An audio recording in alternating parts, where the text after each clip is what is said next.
Bueno, hoy vamos a meternos con una idea que, para mucha gente, es como la base de la educación financiera moderna. Nace de la historia de un chaval que creció con dos figuras paternas, dos padres, que le daban consejos sobre el dinero que eran, bueno, radicalmente opuestos.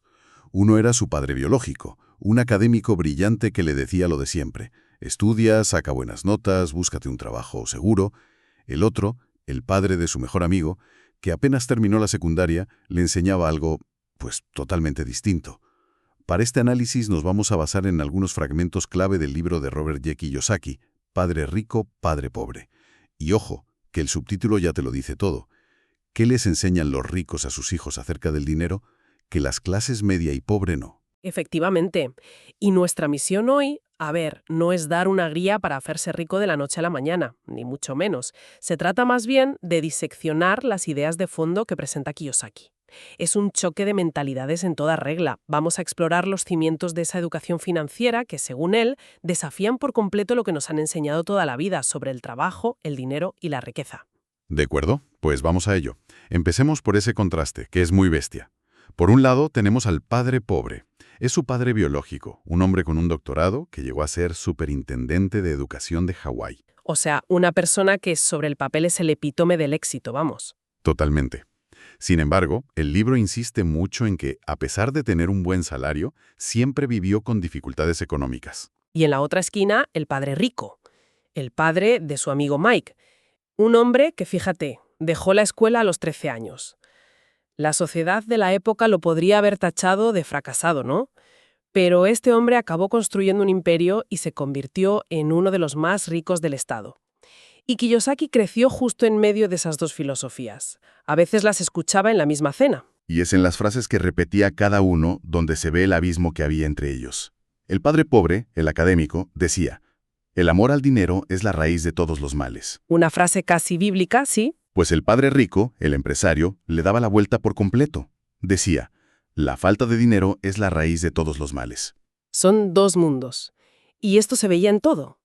Si veían algo caro, el padre pobre decía, tajante, no puedo comprarlo. Y según Kiyosaki, esa frase es como un interruptor que apaga el cerebro, cierra cualquier posibilidad. En cambio, el padre rico les tenía prohibido decir eso. Les obligaba a hacerse una pregunta: ¿cómo puedo comprarlo? Y eso lo cambia todo, ¿no? Claro, pasas de una afirmación que te paraliza a un problema que obliga a tu mente a buscar soluciones, a ser creativa. Es un cambio de una mentalidad pasiva a una totalmente activa. Y esto se notaba, sobre todo, en el consejo profesional. El padre pobre, el funcionario de alto rango, decía: estudia duro para que encuentres una buena compañía para la cual trabajar. ¿Lo normal? ¿Lo que hemos oído todos? Exacto. Pero el padre rico aconsejaba: estudia duro para que encuentres una buena compañía que comprar. Un momento. A ver, seamos sinceros. ¿Cuánta gente está en posición de comprar una compañía? Suena un consejo genial para el 0,1% de la población, pero ¿es aplicable para el resto? Esa es la crítica más común y es totalmente comprensible. Pero yo creo que la idea de fondo no es tan literal. No se trata de que mañana salgas a comprar Telefónica.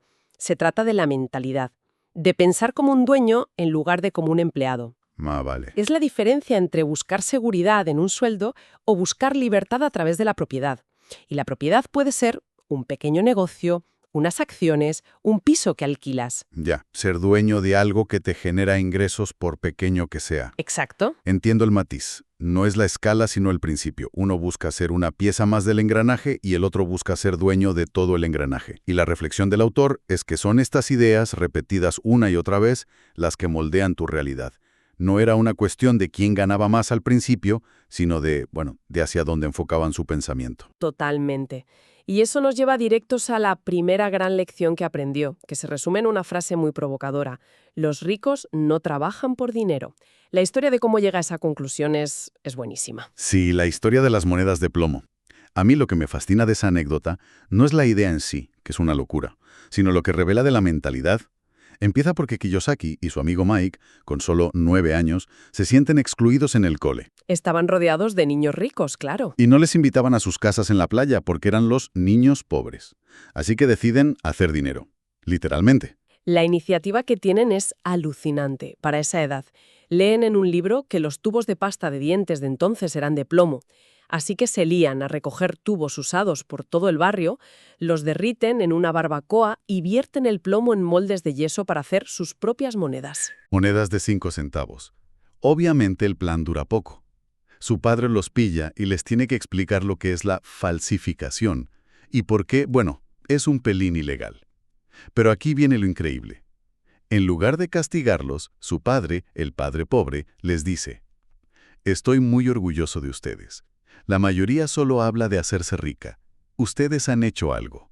Es una reacción fantástica. Y es él quien, con mucha humildad, les dice: si de verdad quieren aprender sobre dinero, no me pregunten a mí, hablen con el padre de Mike. Y así llegan al padre rico, que les hace una oferta muy particular. Les dice que les enseñará, sí, pero no con clases. Les hará trabajar para él. Y la oferta es de risa. 10 centavos la hora. Incluso para 1956 eso era una miseria. El trabajo, además, un aburrimiento total. Quitar el polvo a las latas de una de sus tiendas. 3 horas cada sábado. Pasa un mes y Kiyosaki está que explota. Quiere renunciar. Padre rico les estaba esperando. Era una trampa, una prueba. Les explica que la vida no te da lecciones hablándote, que solo te empuja de un lugar a otro. La mayoría de la gente se deja empujar, se enfada con el sueldo, con el jefe, pero nunca se para a pensar en el juego en el que está metida. Esa frustración por el salario miserable era la primera lección. Y es entonces cuando les habla del concepto de la carrera de la rata. Y cuando lo describe, es imposible no pensar en gente que conocemos, o en nosotros mismos, vaya. Es ese patrón de levantarse, ir al trabajo, pagar facturas y vuelta a empezar. Un ciclo que, dice, está gobernado por dos emociones: el miedo a no tener dinero y el deseo o la codicia que te lleva a gastarlo todo en cuanto cobras. Y para que lo entiendan de verdad, los pone a prueba de una forma magistral. Les dice: «Vale, os sentís mal pagados, os ofrezco 25 centavos la hora». Ellos aceptan. Luego les tienta con $1, $2, hasta $5 la hora. Una fortuna para un niño de la época, claro. Ellos aquí cuenta que su cerebro estaba a punto de explotar. Quería gritar, sí, pero la oferta se vuelve tan absurda que algo hace clic en su cabeza. Se da cuenta de que más dinero no es la solución, porque el miedo y el deseo seguirían ahí atrapándole más fuerte. Consiguen pensar, en lugar de solo reaccionar al dinero. Y en cuanto rechazan el dinero, el padre rico les da el golpe de gracia. Muy bien, ahora trabajaréis para mí gratis. La lógica detrás de esto es brutal. Totalmente. Quería quitarles el incentivo del salario para obligarles a abrir los ojos y a usar la mente para ver oportunidades que los demás no veían. Y funciona. Unas semanas después, trabajando gratis en la tienda, ven que la dueña tira las portadas de los cómics que no se venden. Se les enciende la bombilla. Negocian con ella para quedarse todos los cómics viejos y montan su propio negocio. Una biblioteca de cómics en un sótano. Cobraban 10 centavos por entrar y los niños podían leer todos los tebeos que quisieran durante 2 horas. El negocio es un exitazo. Contratan a la hermana de Mike como bibliotecaria por $1 a la semana y empiezan a ganar unos $9.50 semanales. Una barbaridad comparado con lo de antes. Pero lo importante no es la cantidad, es el concepto. Claro. El negocio generaba dinero sin que ellos tuvieran que estar allí. Habían aprendido la lección. Sin saberlo, acababan de crear su primer activo. El dinero había empezado a trabajar para ellos. Y esa palabra activo es la clave de todo el libro. Es el centro de la segunda gran lección. Exacto. Lección 2. La importancia de lo que él llama inteligencia financiera. O como decía su padre rico, la regla número 1 y la única que hay que entender de verdad. Debes saber la diferencia entre un activo y un pasivo. Y tu único trabajo es adquirir activos. Y aquí es donde Kiyosaki rompe con todo, porque simplifica unos conceptos que suelen ser liosísimos. Dice que la gente tiene problemas de dinero porque no conoce esa diferencia. Y su padre rico se lo explicó con dibujos, con esquemas de flujo de efectivo, nada de definiciones de contabilidad. La definición que da es radicalmente simple. Un activo es algo que pone dinero en tu bolsillo. Y un pasivo es algo que saca dinero de tu bolsillo. Fin. Exacto. Suena casi demasiado simple, la verdad. Un contable probablemente se echaría las manos a la cabeza. Totalmente. Un contable te diría que es mucho más complejo, que si la depreciación, el valor en libros, pero para Kiyosaki esa es la única definición que importa para construir riqueza. todo se reduce a una cosa: la dirección del flujo de efectivo. ¿El dinero va hacia ti o se aleja de ti? Con esa lente, analiza los patrones de gasto. El de la clase media, por ejemplo. Su principal ingreso es el salario. Ese dinero entra, sí, pero sale inmediatamente para pagar pasivos. Y el problema, según él, es que compran pasivos pensando que son activos. La hipoteca, el préstamo del coche, las tarjetas de crédito. Todo eso son columnas de gastos que sacan dinero de tu bolsillo cada mes. Sí, Así que, aunque le suban el sueldo, lo que suele pasar es que sus gastos y sus deudas también aumentan. Se compran una casa más grande, un coche mejor, y siguen atrapados en la carrera de la rata, solo que en una rueda un poquito más lujosa. mientras que el patrón de la gente rica es completamente distinto. Se concentran, dice él, de forma obsesiva en construir su columna de activos. Acciones, bonos, negocios que no requieren su presencia, bienes inmuebles que generan alquileres, propiedad intelectual. Estos activos son como empleados que trabajan para ellos, 24/7, generando ingresos pasivos. Y con esos ingresos cubren sus gastos. El excedente, y esto es clave, no se lo gastan en lujos, lo reinvierten en comprar más activos. Exacto. Y esos nuevos activos generan aún más ingresos, que a su vez compran más activos. Es un círculo virtuoso, un efecto bola de nieve. Así es, según el libro, como los ricos se vuelven cada vez más ricos. Su dinero está constantemente trabajando para generar más dinero. Vale, entiendo la lógica, pero esto nos lleva al punto más polémico del libro, la idea que choca de frente con el sueño de la mayoría de la gente. El debate sobre si tu casa es un activo. Ahí es donde Kiyosaki enciende la mecha. Su afirmación es categórica. Para una persona normal, su casa no es un activo, es un pasivo. Y su argumento se basa estrictamente en su definición de flujo de efectivo. Espera. Eso va en contra de todo lo que nos han enseñado. La frase «comprar una casa es la mejor inversión de tu vida» es un mantra. Para muchísima gente su casa es la única gran fuente de patrimonio que tienen. ¿Cómo justifica algo tan radical? Ahí está la clave de su argumento. Él diferencia entre patrimonio neto y flujo de efectivo. Una casa, sin duda, aumenta tu patrimonio neto en un balance. Pero él pregunta, mes a mes, ¿pone dinero en tu bolsillo o lo saca? Lo saca, claro. Y la respuesta es obvia. Es una sangría constante de dinero. Tienes la hipoteca, los impuestos, los seguros, el mantenimiento, las reparaciones. No genera ni un solo euro de ingreso. Ya, pero con el tiempo la casa se revaloriza. Y cuando la vendes, puedes ganar mucho dinero. Eso es una inversión. Él no niega que puedas tener una ganancia de capital al venderla. Lo que argumenta es que hasta el día que la vendes ha funcionado como un pasivo. Y lo más importante, y esto es un concepto clave, es el coste de oportunidad. ¿A qué te refieres? A que todo ese dinero que tienes inmovilizado en la entrada de la casa y todos los pagos mensuales que se van en gastos es dinero que podría haberse invertido en activos que sí generan un flujo de efectivo positivo desde el primer día. ¿Como acciones que pagan dividendos o un pequeño local que alquilas? Exactamente. Entonces, según su lógica, ¿nadie debería comprarse una casa para vivir? No, el libro no dice eso. Lo que critica es la confusión, confundir una residencia con una inversión. Una casa es un lugar para vivir y eso tiene un coste, es un gasto como un coche. La estrategia que él propone es invertir el orden.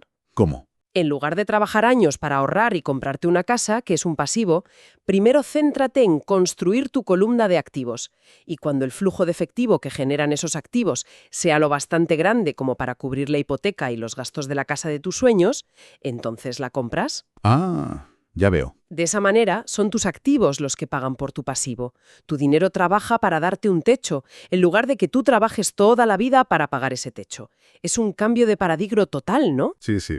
Te obliga a cuestionar lo que la sociedad te ha dicho que es una inversión segura y a centrarte solo en una pregunta. ¿Esto me genera ingresos o me genera gastos? Muy bien. Creo que hemos desmenuzado bastante bien estas ideas. Si tuviéramos que resumir lo esencial, diría que el primer punto es que la mentalidad de esas frases que nos decimos sobre el dinero es más importante que el propio salario. Hay que pasar del no puedo al cómo puedo. El segundo, que el objetivo financiero debería ser salir de la carrera de la rata, y eso no se consigue con un sueldo más alto, sino aprendiendo a hacer que el dinero trabaje para uno. La historia de la biblioteca de cómics es el ejemplo perfecto, a pequeña escala. Y tercero, esa distinción, que es brutalmente simple pero muy poderosa, entre un activo y un pasivo. basada solo en la dirección del flujo de efectivo. Un activo te mete dinero en el bolsillo, un pasivo te lo saca. Y toda la estrategia de creación de riqueza debería centrarse en una sola cosa: construir sin parar la columna de activos. Y para terminar, me gustaría dejar una última idea que recoge el libro. Es una definición de riqueza de un arquitecto Buckminster Fuller que lo cambia todo. Él decía: la riqueza es la capacidad de una persona para sobrevivir cierto número de días en el futuro. O, dicho de otro modo, si dejo de trabajar hoy, ¿cuántos días podré sobrevivir? Es una idea muy potente. Muchísimo.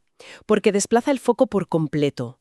La riqueza ya no se mide por el patrimonio neto, que es una cifra estática y que a menudo incluye pasivos como tu casa.